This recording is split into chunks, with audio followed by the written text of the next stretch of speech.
Hello, everybody. Dr. Rick Wallace dropping in on you. Hope everybody is having a great start to their week. I know a lot's going on, uh, and hopefully, everybody is making the moves they need to make. No matter where you're at, no matter what's going on, stay focused, stay centered, be committed. This is more about self discipline than it is current circumstance, current situation, background, or anything. You have to be committed, you have to be focused, and you have to stay consistent no matter what your goal is and no matter what situation. Don't allow temporal circumstances to shut you down. Don't allow the resistance you're facing to shut you down. Everything has purpose, but keep pushing on. Look, I don't plan on being long, but I had to touch on this because it's something that I'm personally passionate about. There are some things that I am given to in general because I'm a black man and because it needs to be addressed, because it's a part of the total dynamic. And whether I've been directly involved in something that has to do with it or not, I see it as a conglomerate problem for the black collective. Then I have to deal with it. Then there are those things that I'm really personally moved by for whatever reason. For instance, the killing of Oscar Grant was different for me than any other thing, and I can't explain it, but that sticks to me. Every time I think about a person being killed by a police officer, the first person that comes to mind is Oscar Grant. Now, obviously, some of you, it's going to be George Floyd. To me, another person that sticks out, I think it was 2005, 2007, something like that, is Shaun. What is Shaun? Wow, slipping me because the person I'm going to talk about today is Shaun, and that's kind of got me thrown off. But um, Shaun Bell. Shaun Bell was another one. The day coming out of his bachelor party, the early morning of his wedding, cops fired 50 rounds into the car because they believe they saw a gun from 50 yards away, and just all that stuff like that. Well, I'm going to talk to you about this, but I want to remind everyone that we're still working to make some things happen within the Black community in general and in specific, and we are definitely asking for your support. For those of you who are familiar with the work we're doing with the young mother and her family, uh, thanks for chiming in. Thanks for support. We are still moving on that. We're making progress. There are so many moving parts, and it's so frustrating. And it's so much that I can't talk about until I get them where I want them, and that's happening as we speak. But there's so much more that needs to be done. For those who don't know the story, there's a link to a video in the description box of this video where I speak with her briefly, just briefly enough to give a face to what I had been talking about previously. And there are a couple of other videos, but her situation is serious. We have made some progress. We're doing good. And of course, there are all other types of interferences and interruptions that I don't want to get into now because I want to focus on this. The fact that Samaria Rice, who is the mother of Tamir Rice, the young black, I think it was 12 or 13, 12, I think at the time that he was killed by police who arrived on the scene because someone reported seeing him playing with a gun, which happened to be a toy gun. Within 2 seconds of pulling up on Tamir, officer had shot and killed him. And here we are, years later, and it's still like just this pain. And I can't imagine, and I'm not going to pretend like I can, the pain that mothers of children who are shot by any type of violence. But when it's someone who is supposed to be protecting your kid, that's a different level of betrayal. Now, there's another level of betrayal when your kid is shot by someone that looks like them. But we talk about all of this stuff over the course of time. What I want to talk about is what's really going on with Samaria Rice and her dissent and her disgust with Shaun King. Well, anybody that has followed Shaun King and is up on game and has spent enough time to understand what's really going on knows why there's a problem with Shaun King. There's the ongoing idea that he is a white guy pretending to be black. And I haven't given a whole lot of consideration to that because that really doesn't matter to me. The only way that Shaun King being white or black matters to me is if he actually is 100% Caucasian and there's no black blood, which can easily be proven by a DNA test, by the way. If he does that, then that means he's been lying. Well, I don't need that. So I don't get, because I've got plenty of other proof that he's been lying. So I don't need to argue whether he's white or black or not, because I've got all the proof I need to take me to why that would matter in the first place. That would matter in the first place, primarily because you've been presenting yourself as someone you're not. Okay, we can put that to the side and say, okay, here are all these other things you've done. Okay, and so what you have to understand is Shaun King sort of rose to prominence in a time, and this is why I guess why he's a thorn in my side. He rose to prominence as someone reporting on the happenings in Ferguson. Well, you know how I am about Ferguson because I know what happened. I know that the true grassroots movement, the true grassroots force that was being entrenched and grounded in Ferguson was usurped by outsiders who came in and capitalized on it, set up their coffers to extract the funding that was flowing in to support the real live boots on the ground people. And then when they subtracted and extracted everything they could, they bolted. Black Lives Matter was a part of that. Shaun King, so was Shaun King. Shaun King built his exposure on reporting and talking about what was going on in Ferguson.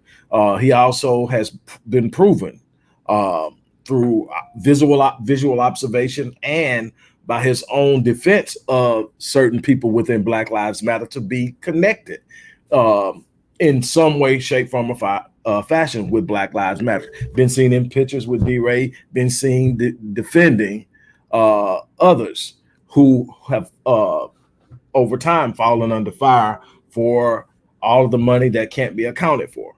Well, in specific, we want to talk about money that hasn't been accounted for. Well, let me go ahead and share this. Show your love.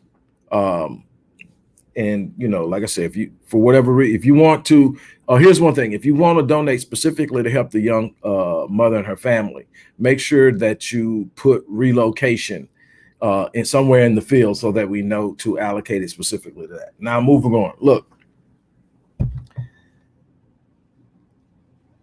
Samaria Rice, Tamir's mother, has come out and spoke out against a number of different people, from Ben Crump, Lee Merritt, some other people within the BLM movement and so forth. And she has made it very clear that she doesn't want to be a part of that. She's not in any way interested in being considered a mother of this movement. What she is concerned about specifically, and I definitely understand, is that her son's legacy is properly managed, that true justice is achieved, that something positive at some point comes out of this unbelievable tragedy that she has experienced. She has said that in the best way she knows how. It may not be the most beautifully articulated thing that you've ever heard of before, but that is not a demand, or should it be a requisite for people to be able to come out and express what they truly feel, how they truly want to be treated, and how they truly want to be handled.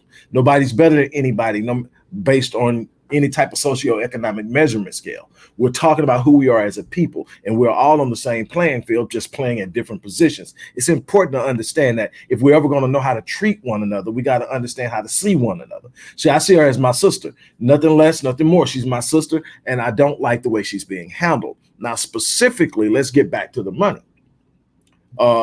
She had came out and said that Shaun King was using her son's name without her permission, that Shaun King was raising money without her permission, and that Shaun King hadn't even talked to her. Well, Shaun King then contacts her. They have a conversation, and he immediately goes out to make it public that he's talked to her, and he makes it seem like there was this great deal of progress made. She comes back out and says, no, I was uncomfortable the entire time. Now, based on what many are believing, and I can't say I've personally proven it or validated it, but it seems suspicious. Shaun King then created a fake account on Twitter to go on and defend himself as someone outside of himself. You know, here's this deceptive practice again. Outside of himself, to say that that meeting went great and that Shaun King was nothing but a gentleman and Shaun King was very soft and a whole bunch of other things. When Shaun King got called on it and whatever, all of a sudden that account got deleted. Here's what I can tell you. Forget all the speculation. This is by Shaun King's own admission. He sent a check at some point. He raised an undisclosed amount that he says was $125,000 for the cause of Tamir. Tamir's mother received $60,000 check. We don't know what happened to the other 125. I mean, the other 65. We also don't have any true way of knowing exactly how much was collected using Tamir's name. Now, another thing that you have to actually consider here in this is, while you may say, okay, I'm doing this fundraising for Tamir Rice, and then a certain amount of people give, and you can say, okay, that money is allocated for Tamir Rice. But how many people are giving to you because you use that kid's name to bolster your position and increase your exposure? How much of the stuff that you're raising that no longer has his name on it, what is still because of what he did, because of his untimely death, and because he was senselessly murdered by a police officer that you capitalized on? This isn't an argument about whether people who are doing work in the community should be compensated. I'm a firm believer that we cannot have people really truly exercise what they do without having some form of exercise. But the thing is, you don't capitalize on the death of someone. You find out what a family needs. If you can provide it at no cost, provide it. If it has a cost, you tell the family what the cost is. And if the family sees the value in the cost, then the family will do what they can. If they can't, they'll ask people to come in and help. My thing is, when you use it to enrich yourself and you don't serve any purpose in bringing justice, bringing peace, bringing change to the table, it's just the manipulation of word. It's just the presentation. And my thing is, so that we understand why I'm so passionate about it, because good people died in that struggle because of usurpers who came in and wanted to rob the coffers. People like Darren Seals. Hold on, I made a list. Darren Seals, DeAndre Joshua, Marshawn McCarroll, Edward Crawford Jr., Dunye Jones, Bassem Nasri. Were people who were everyday boots on the ground. Darren Seal kept ringing the bell about Black Lives Matter. He ended up dead, shot, and burned in his car.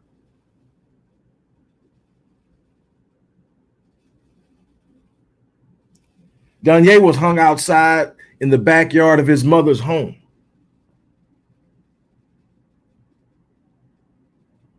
People who are outspoken. 4 of those deaths were classified as suicides. Like, all of a sudden, all the people who were fighting for Black causes all of a sudden became depressed and killed themselves. As of now, from the last time I checked, not one of those have been solved.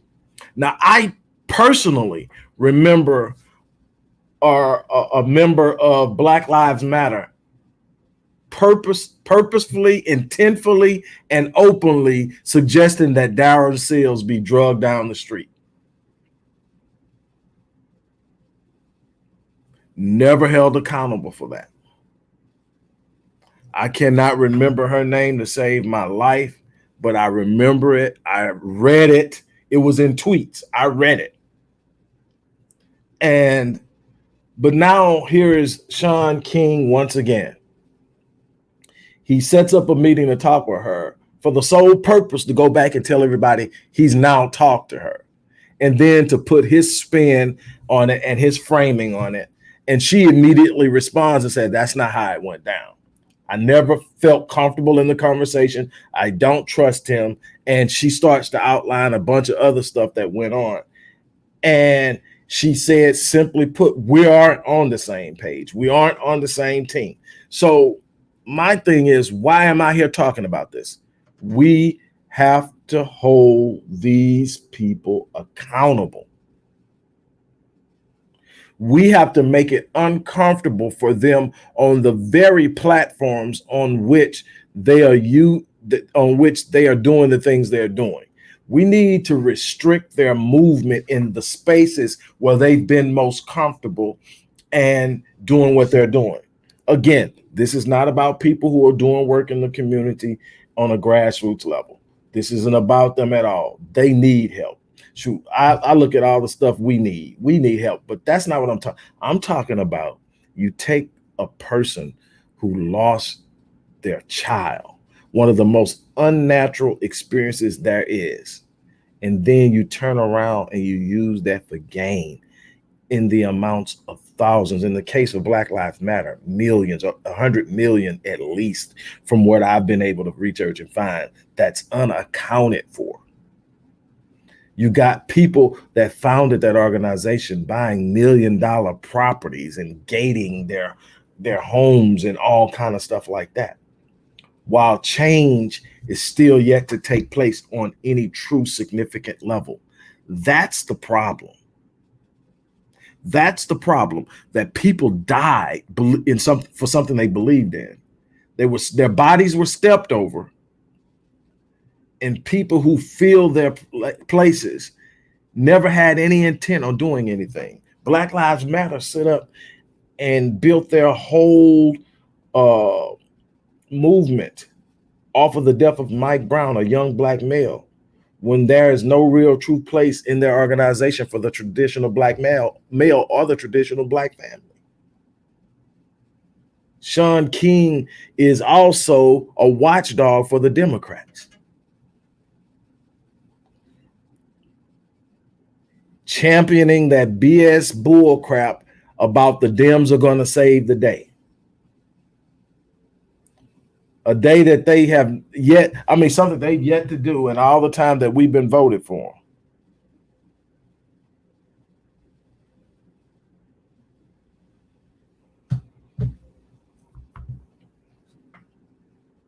I guess what I want to leave you with here is this. We can't let people who are mishandling us move so freely. We need to make it extremely uncomfortable for them. We need to create an idea that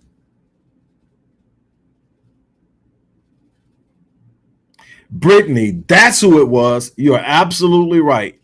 It was Brittany. I can't think of her last name, but it was Brittany that said she can't wait till his body is drugged down the street. This was said in tweets. You are absolutely right. That's unacceptable.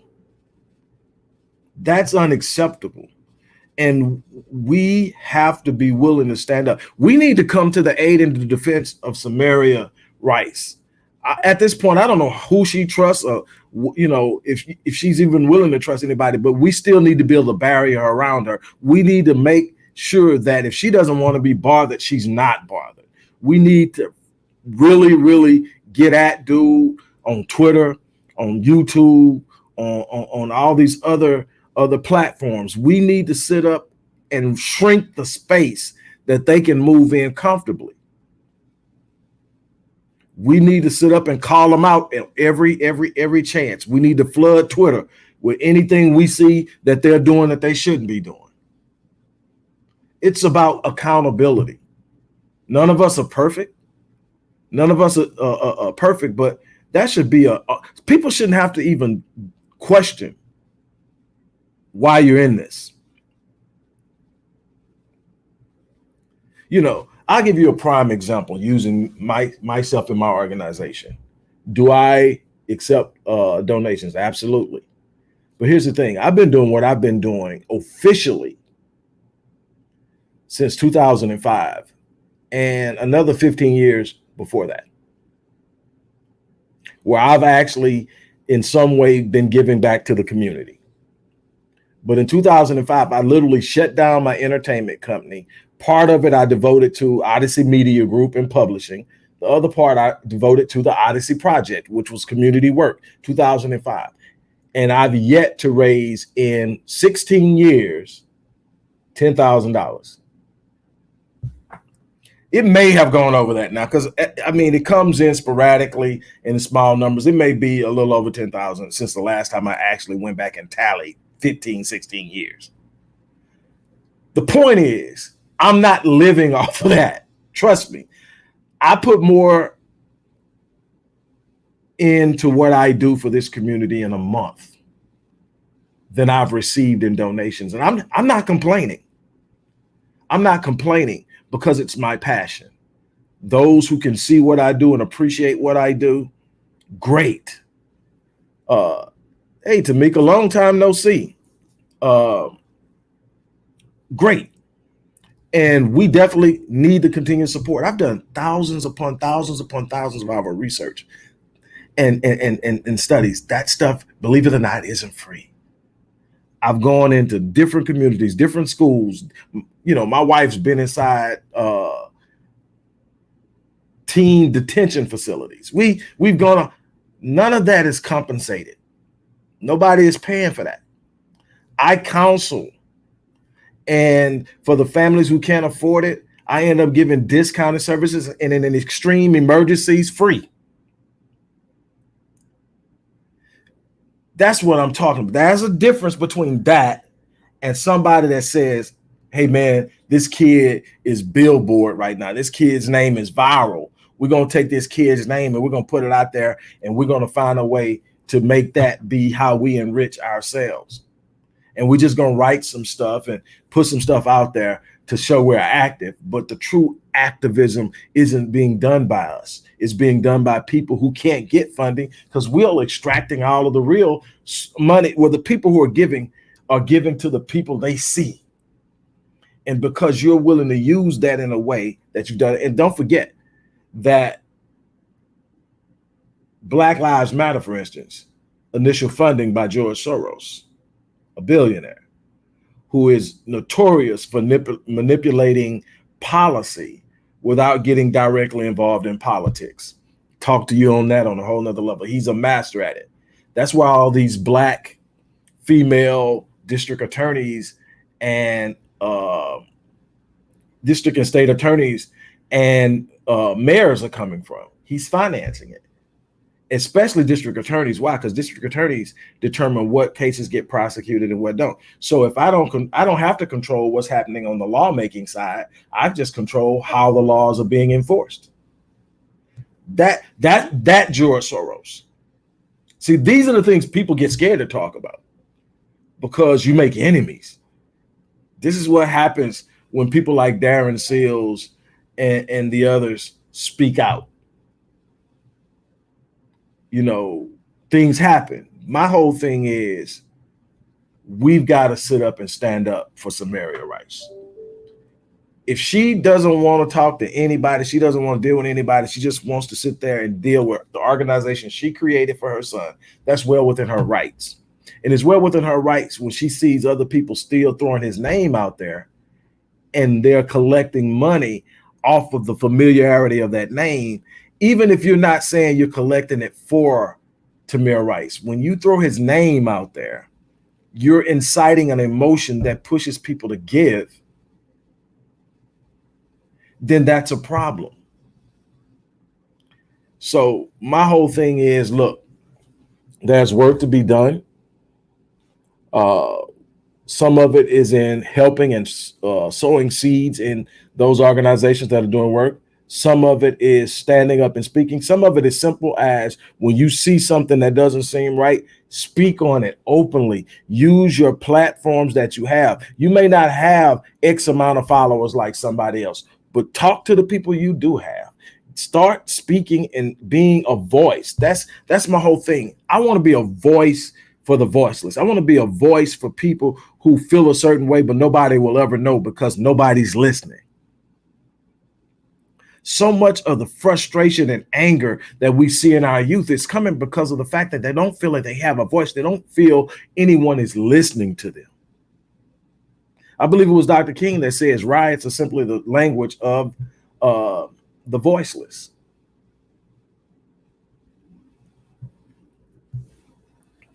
We really and truly have to understand the state and the time that we're in and what needs to be done. I'm going to get off of here, but I really would like to see this woman have some peace.